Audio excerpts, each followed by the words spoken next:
সারাদিন কাজ আর কাজ, কাজে কাজে সারাদিনটা যে কীভাবে চলে যায় বুঝতেও পারি না। তো শুভ সকাল বন্ধুরা, তোমরা সবাই কেমন আছো? আশা করছি তোমরা সবাই ভালো আছো, সুস্থ আছো। আজকে সকাল সকাল ভিডিও শুরু করে দিলাম।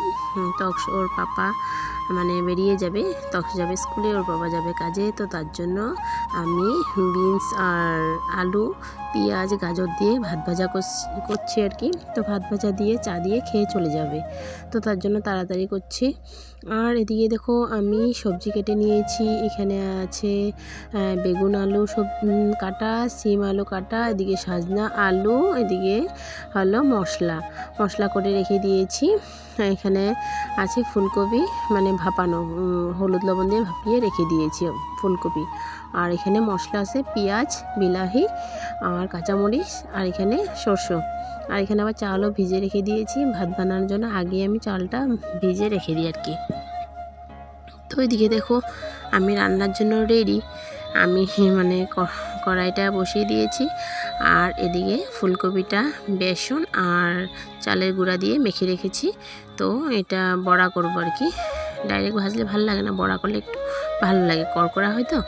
আর আজকে ঠান্ডা, যেহেতু ঠান্ডা ঠান্ডা লাগছে, তো গরম গরম বড়া দিয়ে ভাতটা খেতে ভালোই লাগবে। আর বড়াটা দেখবে কম ভাজলে দেখতে ভালো লাগে না, খেতেও ভালো লাগে না। তো কড়কড়া করে লাল লাল করে বড়া ভাজলে খেতে দারুণ লাগে। আজকে দেখো আমি অনেক রেসিপি বানাচ্ছি। তো কেন বানাচ্ছি সেটাও তোমাদেরকে বলবো, কারণ আছে, সবটা খায় না, তো তার জন্য। তো দেখো এদিকে আমার বড়া ভাজা হয়ে গেছে। আর এদিকেও কড়াইতে তেল দিয়ে ফোড়নও দিয়ে দিয়েছি।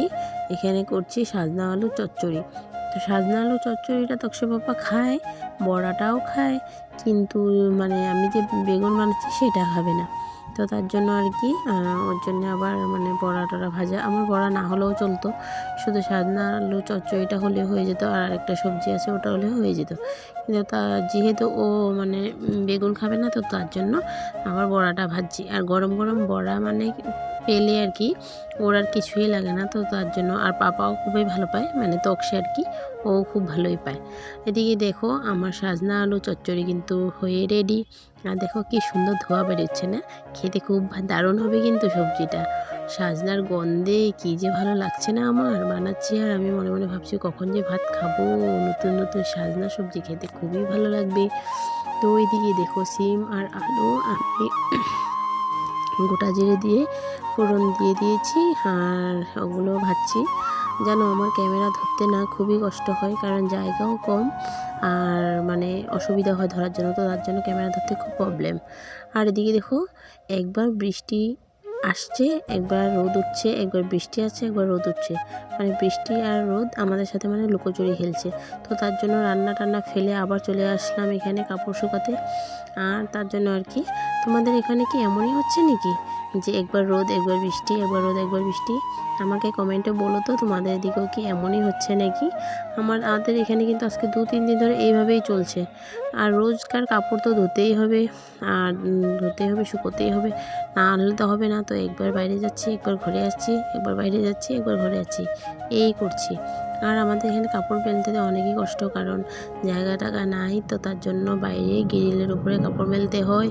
এগুলোই আর কি অনেকই অসুবিধা কাপড় মেলার জন্য। কাপড় মেলার পরে আবার রান্না করতে হবে, যেহেতু কড়াই তো আমি চাপিয়ে এসে পড়েছি। তো তাড়াতাড়ি কাপড় মেলে আবার যাব রান্নার সেখানে। সারা দিনটা কাজ আর কাজ, শুধুই কাজ। এদিকে দেখো রোদটা কি সুন্দর হালকা রোদ উঠছে, দেখছো? আর কি সুন্দর প্রচুর হাওয়াও ছুটছে, দেখছো না কাপড়গুলো নড়াচড়া কেমন করছে? কাপড় দেখলেই বুঝতে পারবে তোমরা কেমন প্রচুর হাওয়া এখানে। তো তোমাদের এখানে কীরকম কি জানি না, কিন্তু আমাদের এখানে আজকে 2-3 দিন ধরে এই একই অবস্থা চলে যাচ্ছে আর কি। আর মনার কাপড় টাপড় শুকাতেও অনেক কষ্ট হচ্ছে, কারণ ও তো করে বারবার করে দিত, তার জন্য কাপড় তো শুকাও খুবই প্রবলেম হচ্ছে। রোদটা দিলে আমার জন্য অনেক ভালো। তো এদিকে দেখো কড়াই যে বসিয়ে গিয়েছিলাম, এখানে এসে মশলা টশলা সব কিছু দিয়ে দিচ্ছি। শিম আলু তরকারিটা, আর শিম আলু সবজিটা কিন্তু আমি মাছ দিয়ে বানাবো। ছোটো মাছ ছিল, রবিবারে যে ছোটো মাছ এনেছিল সেটা ছিল আর কি। তো সেটা দিয়ে শিম আলু দিয়ে তরকারি বানাবো তকসের পাপার জন্য। আর আমার জন্য বেগুন যে রেখেছিলে সেই বেগুনটা আমি আমার জন্য বানাবো। আমার খুবই ভালো লাগে বেগুন খেতে। অনেকেই বেগুন খায় না, তো আমি কিন্তু খাই। তকসা বাবা বেগুন খায় না, কারণ হলো গিয়ে ওর দাঁতের ব্যথা। এদিকে দেখো আমার ভাতটা রান্না হয়ে গেছে, আর এদিকে সবজিও দেখো হয়ে যাবে প্রায়। আর একটা সবজি বানালেই আমার রান্না কমপ্লিট হয়ে যাবে। রান্না কমপ্লিট হওয়ার পরে অনেকই কাজ থাকে, অনেক কাজ আছে। ক্যামেরাটা ধরতে বললাম না, খুব প্রবলেম, তো তার জন্য অসুবিধা হয়। আমি এক হাতে ধরেই মানে জ্যান ত্যান করে ভিডিও করি। তো এই সবজিটাও আমার কমপ্লিট হয়ে গেল বানানো। এদিকে ফোড়ন দিয়ে দিয়েছি, আমি কিন্তু গোটা জিরা ফোড়ন দিয়ে দিলাম। আর এটা হলো বেগুন আলু তরকারি। এই রান্নাটা হলেই আমার রান্না অলমোস্ট কমপ্লিট হয়ে যাবে। তো তোমরা ভালোবাসো কি না কমেন্টে আমাকে অবশ্য বলে দিও যে বেগুন আর মাছ দিয়ে আলু দিয়ে তরকারি ভালো লাগে কি না। অনেকে বলে ইলিশ মাছ দিয়ে বেগুন সবজি খেতে নাকি খুব ভালো লাগে। ভাবছি একদিন আমিও ট্রাই করব, কিন্তু আবার ভাবছি আমি ট্রাই করলেও আমার হাজবেন্ড তো খাবে না। তো তার জন্য আর আমি ইলিশ মাছ আনলেও শুধু সরিষা দিয়ে বানাই, বেগুন টেগুন দিয়ে বানাই না। কারণ দুভাগে বানাতে না একদম খুবই প্রবলেম হয়ে যায়। কারণ এই বাচ্চা বাচ্চা সামলিয়ে ঘরের কাজ কাম করে দুই ভাগে আবার রান্না করাটা অনেক অনেক বড় ব্যাপার হয়ে যায় আর কি। তো তার জন্য কিন্তু আমার খুবই ইচ্ছা, আমি মোবাইলেও দেখি, সবার ঘরেও দেখি বেগুন আলু দিয়ে ইলিশ মাছ খায়। তো তার জন্য আমারও একদিন ইচ্ছা করছে খাবো আর কি। তো জন্য একদিন ট্রাই করতে হবে। এদিকে দেখো বক বক করে কি সুন্দর সবজিটা আমার হয়ে গেল রেডি, রান্না বান্না কমপ্লিট হয়ে গেল। তো বন্ধুরা, তোমাদের সাথে খাওয়া দাওয়াটা আমি আর শেয়ার করিনি, ডাইরেক্ট চলে আসলাম সন্ধ্যা টাইমে।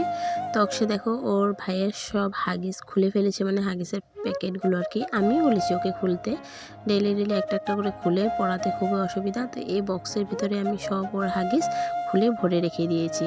তারপর সন্ধ্যার টাইমটাতে আমাদের ঘরে দেখো এদিকে মোমো পার্টি চলছে। আমার যা আর ননদ মিলে মোমো বানাচ্ছে, সাথে আমার দেওরও আছে, ও হেল্প করছে। মেন কারিগর হলো গিয়ে ও, আর আমার ছেলে খাচ্ছে। তো আজকের ভিডিওটা এতটুকুই রইলো। তোমাদের যদি ভালো লাগে তাহলে লাইক কমেন্ট আর সাবস্ক্রাইবটা অবশ্যই করে দিও। তো বাই বাই।